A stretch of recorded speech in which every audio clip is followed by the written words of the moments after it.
Lord. యేసుక్రీస్తు నామములో మీ అందరికీ శుభములు తెలియజేస్తూ ఉన్నాను. దేవుడు మనల్ని ప్రేమించిన ఈ యొక్క అద్భుతమైన అవకాశాన్ని బట్టి దేవునికి మహిమ. ఈరోజు మనం ధ్యానం చేసుకోబోయేటువంటి వాక్య భాగం యాకోబు రాసిన పత్రిక 4వ అధ్యాయం 13 నుంచి 15 వచనాల వరకు చదువుకుందాం. నేడైనను రేపైనను ఒకానొక పట్టణమునకు వెళ్ళి అక్కడ 1 సంవత్సరం ఉండి వ్యాపారం చేసి లాభం సంపాదింతుమరండని ఒప్పుకొని వర్లరా. రేపేమి సంభవించినో మీకు తెలియదు. మీ జీవమే పాటిది. మీరు కొంతసేపు కనబడేంతలో మాయమైపోవు అడవి పువ్వు వంటి వారు. కాబట్టి ప్రభు చిత్తమైతే మనం బ్రతికియుండి గాని ఇది అది చేతమని చెప్పుకొనవలనని యాకోబు 4:13, 14, 15 వచనాలు మనం చదువుతూ ఉన్నాం. స్తోత్రం దేవ. ఈరోజు యొక్క వాక్య వెలుగును నడిపించి విత్తబడిచిన వాక్య విత్తనాలు అనేక మంది జీవితాల్లో వర్ధిల్లట కృప చూపించమని యేసు నామములో ప్రార్థించి నమ్మి పొందుకుని ఉన్నాం తండ్రి. ఆమేన్. పిల్లలు, ఇక్కడ సత్యాన్ని మీరు గ్రహించాలి. మన జీవితంలో అనేక ప్రణాళికలు మనం సిద్ధం చేస్తూ ఉంటుంటాం. మన జీవితంలో అనేక విధమైన ఆలోచనలు మనం చేస్తూ ఉంటుంటాం. కానీ ఏ క్షణాన్ని ఏం జరుగుతుందో ఎవరికి తెలియదు. ఒక ఆయన మరి నెల పాతికి వెలిస్తే ఇల్లు సొంతమైపోద్దని చెప్పి మరి ఎంతో ప్రణాళికను సిద్ధం చేశాడు. విచిత్రమైన విషయం ఏమైందంటే ఆ ప్రణాళిక, ఆ పథకం ఏమైందంటే ఫలించలేదు. ఫలించిన పథకంగా మిగిలిపోయింది. అదేదో చూద్దామా? నిజ సంఘటన జరిగినటువంటిది ఇది. ఫ్రాన్స్ దేశంలో నివసించేటువంటి యాండ్రీ ఫ్రాంకోస్ రాప్రే 1965 సంవత్సరంలో ఒక గొప్ప లాభసాటి పథకాన్ని పొందాను అనుకున్నాడు అనమాట. ఓ అద్భుతమైన పథకం మనకు వచ్చింది, 25,000కే ఇల్లు మన సొంతం అయిపోతుంది అనేటువంటి ఉద్దేశంతో చాలా అద్భుతంగా ఆశపడ్డాడంట. ఫ్రెంచ్ భాషలో ఆ పథకం పేరు ఎన్ వయాగర్. విన్నారా? అంటే ఎన్ వేయగర్ అంటే వారసులు ఎవరూ లేకుండా మరి కొంతమంది వివాహం చేసుకుంటారు, లేకపోతే చేసుకోరు. మరి వాళ్ళకి వృద్ధాప్యం వచ్చేస్తుంది, కానీ వారు వాళ్ళని ఎవరు చూసేవాళ్ళు ఉంటారు.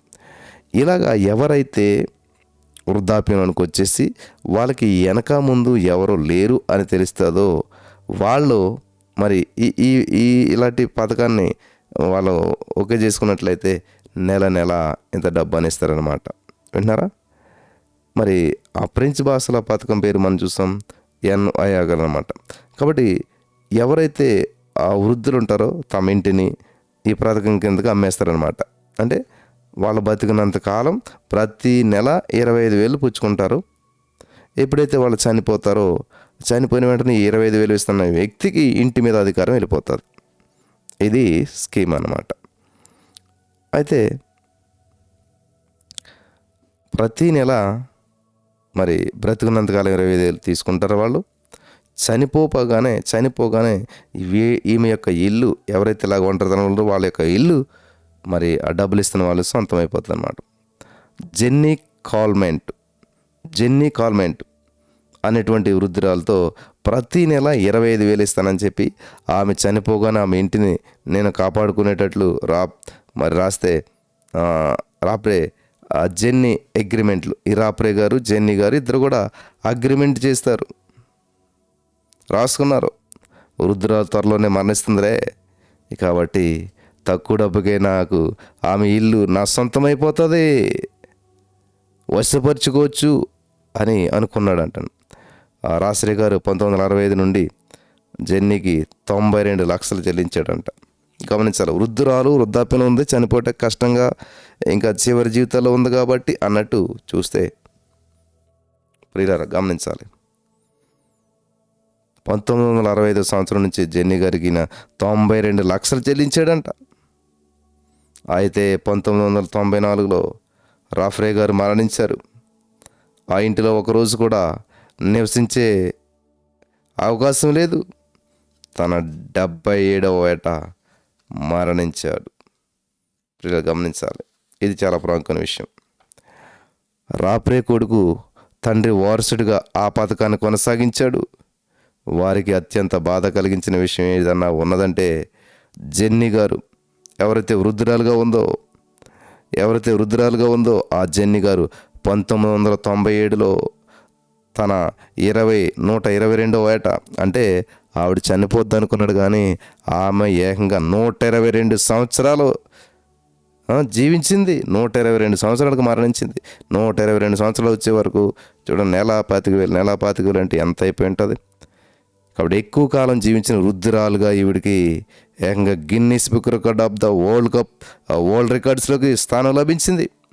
వింటున్నారా? ఎక్కువ కాలం జీవించిన వృద్ధురాలుగా ఆమె పేరు గిన్నిస్ బుక్ ఆఫ్ వరల్డ్ రికార్డ్స్లో వ్రాయబడిందంట. హల్లెలూయా. యాకోబు మన ఊహలు, అంచనాలు, పథకాలు ఎప్పుడు కూడా మనము తలంచినటువంటి విధంగా జరగవు అని రాస్తూ ఉన్నాడు. మన జీవం ఎప్పుడు అంతమవుతుందో మనకు తెలియదు. రేపేమి సంభవిస్తుందో మనకు తెలియదు. కాబట్టి రేపు సంభవించు సంగతులు ఎవరి ఆధీనంలో ఉన్నవో అది మనకు తెలుసు. అందువలన ప్రభును స్తుతిస్తూ ఉండాలి, విశ్వసిస్తూ ఉండాలి, సంపూర్ణంగా విశ్వసించాలి. ఆయన చిత్తానికి మనల్ని అప్పగించుకున్నటువంటి ఎడల మన ప్రతి పథకము లాభకరమవుతుంది. దేవుని చిత్తానికి మనం అప్పగించుకోవాలి. ఇట్లాంటి విషయాల్లో దేవుడు కలుగజేసుకుని అద్భుతమైన జ్ఞానాన్ని మనకి ఇస్తూ ఉంటుంటాడు. హల్లెలూయా. దేవునికి స్తోత్రం కలుగును గాక. మరి బలపరచబడ్డారా? 25,000కి ఇల్లు వస్తుందని చెప్పి ఎంత మోసపోయి చూసారా? 97 లక్షలు కట్టాడు ఆయన. చివరికి దాన్ని అనుభవించలేకపోయాడు. ఈరోజున ప్రియులారా, మీ జీవితంలో ఎటువంటి ప్రతికూల పరిస్థితులు వస్తున్నాయో ఒక్కసారి మంచిగా ఆలోచించి నిర్ణయం తీసుకోండి. ప్రభువుని మహింపరచడానికి పరిశుద్ధాత్మ దేవుడు మీకు సహాయం చేసి నడిపించి బలపరచును గాక. ఆమేన్.